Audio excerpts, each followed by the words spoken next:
Welcome back for another book talk video. Today I continue my coverage of Jane Austen July. For our Fiction Friday read, I give you Sense and Sensibility by Jane Austen. I want to point out there's a great film from 1995, a film version of this book. I really enjoyed reading the book and then watching the film. There have been other film adaptations, of course, but that's the one that I'm familiar with. I thought it was great. I highly recommend both the book and the film, but I do want to point out, I think that if you haven't read the book, that version, that film, might be a little confusing. It might be a little hard to follow just because the film, this is just my opinion, doesn't do a very good job of establishing the sisters and their relationships at the beginning. It's one of those situations where, to me, it's a film that introduces a whole lot of characters, throws them at you very quickly, and I fear that if I didn't have the knowledge of the book in my head, it might have been a little overwhelming or confusing. But who knows? Maybe you've seen the film and not read the book and you could tell me otherwise.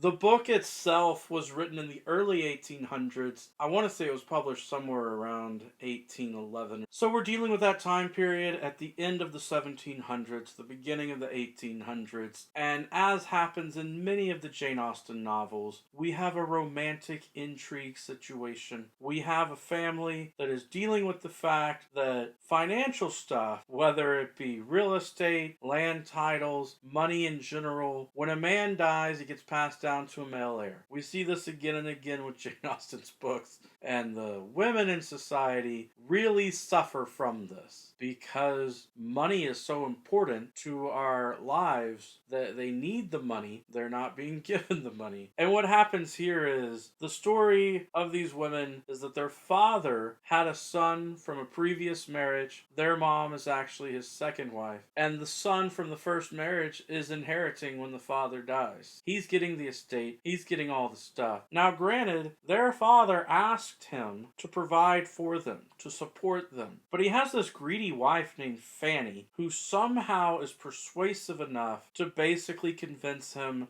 not to bother with the promise he made to his father on his father's deathbed. Like, she talks it up as if he's somehow helping them more by not financially supporting them. Thanks a lot, Fanny. We've got the main female characters here are Eleanor and Marianne. And once again, Jane Austen has provided us a great title that is giving us a thematic conflict, thematic ideas just from the title. Apparently, when she was first writing the book as a draft, she was naming it for the sisters, focusing on, this is the story of Eleanor and Marianne. So the title was going to be something like Eleanor and Marianne. But she realized it would be much better to call it Sense and Sensibility. Of course, sense refers to an idea of having wisdom, and sensibility refers more to being emotional, maybe sometimes dealing with sympathy, but being very emotional. What Jane Austen has done here is she's hit on a topic that when you study philosophy is at the core of our conflict of philosophy between the ancient Greek philosophers and the sophists and all of that. We've got the idea of logic or logos, the wisdom, the sense, against pathos or pathos, however you want to pronounce it,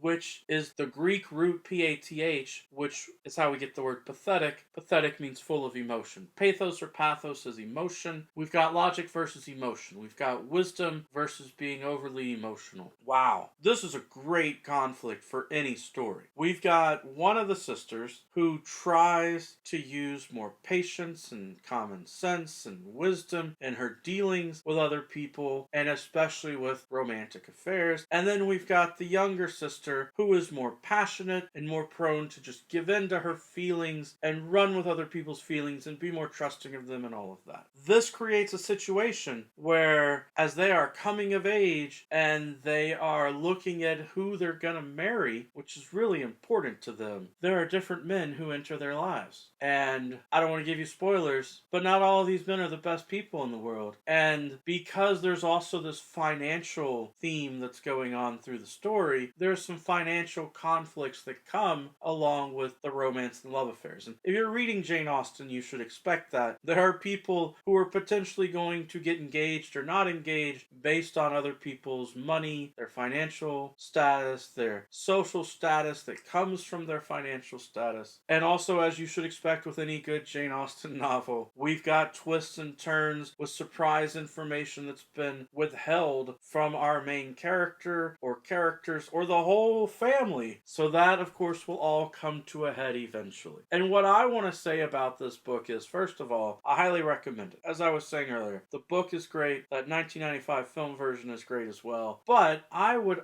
urge people to consider my own opinion. I think that these women deserve better men than the men who were in this book. You know how the plot's going to go because it's a Jane Austen novel. At some point, there's going to be a choice. Eventually, these women are going to find a man to marry and to be with. And I was let down in the sense of I felt like these men did not deserve these women. I know it's blasphemous. Makes me sound like I'm an anti-romantic or something. And I don't know.